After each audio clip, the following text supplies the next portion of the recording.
નમસ્કાર વાલા પેન્શનર મિત્રો, સ્વાગત છે આપનું આપણી આ યુટ્યુબ ચેનલ ભાવેશ મકવાણા ન્યૂઝમાં। તો મિત્રો, આજની તારીખ 6/8/2025 તો પેન્શનરો માટે ખાસ જાણવા જોગ સંદેશ આવી રહ્યો છે। તો 1 સપ્ટેમ્બર એટલે કે 1/9/2025 પેન્શનરોએ પેન્શન નિયમિત મેળવવા માટે આ 5 નિયમનું પાલન ફરજિયાતપણે કરવું જ પડશે, નહીતર તમારું પેન્શન બંધ થઈ શકે છે મિત્રો। તો મિત્રો, વિડીયોમાં વિગતવાર વાત કરશું, એટલે વિડીયો તમે ખાસ અંત સુધી જોઈ લેજો। તો વાત કરીએ તો નિવૃત્તિ પછી સૌથી મોટી ચિંતા એ છે કે દર મહિને સ્થિર આવક કેવી રીતે સુનિશ્ચિત કરવી। તો આ જરૂરિયાતોને ધ્યાનમાં રાખીને ભારત સરકારે post office senior citizen saving scheme શરૂ કરી છે। તો આ યોજના નિવૃત્ત વરિષ્ઠ નાગરિકોને નિયમિત વ્યાજ દ્વારા આવક પૂરી પાડે છે અને તેમના રોકાણને સરકારી ગેરંટીની સુરક્ષા પણ આપે છે મિત્રો। તો મિત્રો, ખાસ કરીને નિવૃત્તિ પછી તમારી આવક દર મહિને સ્થિર રહે તે માટે કંઈક ને કંઈક કરવું પડે છે। તો આ જરૂરિયાતોને ધ્યાનમાં રાખીને ભારત સરકારે post office senior citizen saving scheme શરૂ કરી છે અને આ યોજના નિવૃત્ત વરિષ્ઠ નાગરિકોને નિયમિત વ્યાજ દ્વારા એક આવક પૂરી પાડે છે અને તેમના રોકાણને સરકારી ગેરંટીની સુરક્ષા પણ આપે છે મિત્રો। ત્યારબાદ જોઈએ તો આ યોજનાનો ઉદ્દેશ આર્થિક સ્વનિર્ભરતા અને ગૌરવપૂર્ણ જીવન છે। તો સિનિયર સિટીઝન સેવિંગ સ્કીમનો મૂળ ઉદ્દેશ નિવૃત્તિ પછી વૃદ્ધોને આત્મનિર્ભર બનાવવાનો છે। તો આ સ્કીમ 60 વર્ષ અને તેની વધુ ઉંમરથી જે નાગરિકો પર ધ્યાન કેન્દ્રિત કરીને ડિઝાઇન કરવામાં આવી છે, જેથી તેઓ દર મહિને મળતા વ્યાજ દ્વારા તેમની મૂળભૂત જરૂરિયાતોને પૂરી કરી શકે। તો તે ખાસ કરીને એવા લોકો માટે આદર્શ છે જેઓ નિવૃત્તિ પછી કોઈ પણ વ્યાવસાયિક જવાબદારીથી મુક્ત રહેવા માગે છે। તો મિત્રો, સરકારે 60 વર્ષ ઉપરના પેન્શનરો અને સિનિયર સિટીઝનો માટે એક ખાસ પ્રકારની સુવિધા ઊભી કરી છે, જેની આજના વિડીયોમાં આપણે વિગતવાર ચર્ચા કરવાના છીએ, એટલે વિડીયો તમે ખાસ અંત સુધી જોઈ લેજો અને વિડીયોને એક લાઇક આપી દેજો, જેથી કરીને અમે મહેનતથી વિડીયો બનાવતા હોઈએ તો અમને પણ થોડું પ્રોત્સાહન મળે મિત્રો। ત્યારબાદ વાત કરીએ તો રોકાણ શ્રેણી નાનાથી મોટા રોકાણો માટે મફત।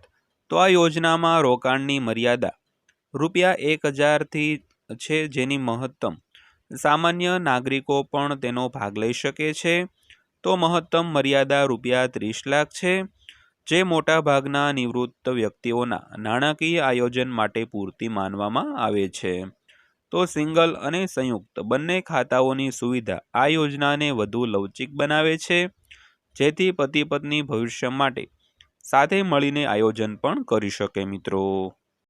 ત્યારબાદ વાત કરીએ તો આ યોજનાનો લાભ કોણ મેળવી શકે છે અને પાત્રતાના નિયમો સ્પષ્ટ છે।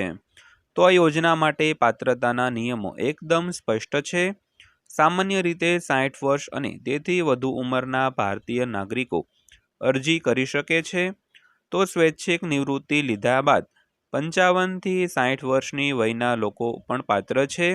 આ ઉપરાંત 50 વર્ષની ઉંમર પછી સંરક્ષણ ક્ષેત્રમાંથી નિવૃત્ત થયેલા કર્મચારીઓનો પણ આ યોજનામાં સમાવેશ થાય છે। જોકે NRI અને હિન્દુ અવિભાજિત પરિવારો આ યોજના માટે પાત્ર નથી મિત્રો। ત્યારબાદ વાત કરીએ તો અરજી પ્રક્રિયા એક પારદર્શક અને ગૂંચવણો વિનાની છે। તો ખાતું ખોલવાની પ્રક્રિયા પોસ્ટ ઓફિસ અથવા તો અધિકૃત બેંકોમાં ખૂબ જ સરળતાથી કરી શકાય છે। તો તેમાં આધાર અથવા પાન કાર્ડ જેવા ઓળખના પુરાવા, જન્મ પ્રમાણપત્ર અથવા તો નિવૃત્તિ પત્ર જેવા ઉંમરના પુરાવા અને પાસપોર્ટ સાઇઝનો ફોટો જરૂરી છે। ઉપરાંત જમા કરાવવાની પ્રારંભિક રકમ ₹1000 છે અને તેથી વધુ પણ હોઈ શકે છે મિત્રો।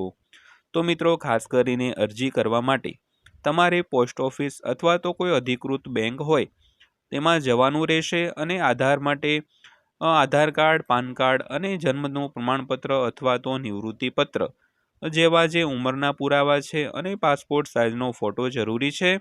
અને શરૂઆતમાં તમારે 1000 કે તેથી વધુ જે રકમ હોય તે તમારે જમા કરાવવી પડે છે। ત્યારબાદ વાત કરીએ તો વ્યાજદર અને આવકની ગણતરી। તો જાણો કે તમને દર મહિને કેટલી આવક થશે।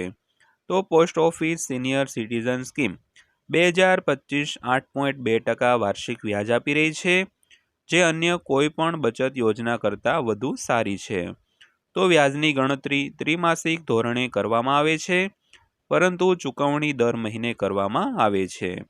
તો જો કોઈ વ્યક્તિ મહત્તમ ₹30 લાખનું રોકાણ કરે છે, તો તેને વર્ષમાં લગભગ ₹2,46,000 અને દર મહિને ₹20,500ની આવક મળે છે, જે નિવૃત્તિ જીવન માટે સ્થિર આધાર બની શકે છે મિત્રો. ત્યારબાદ વાત કરીએ તો કર સંબંધિત મહત્વપૂર્ણ માહિતી. તો મુક્તિ કેવી રીતે મેળવવી?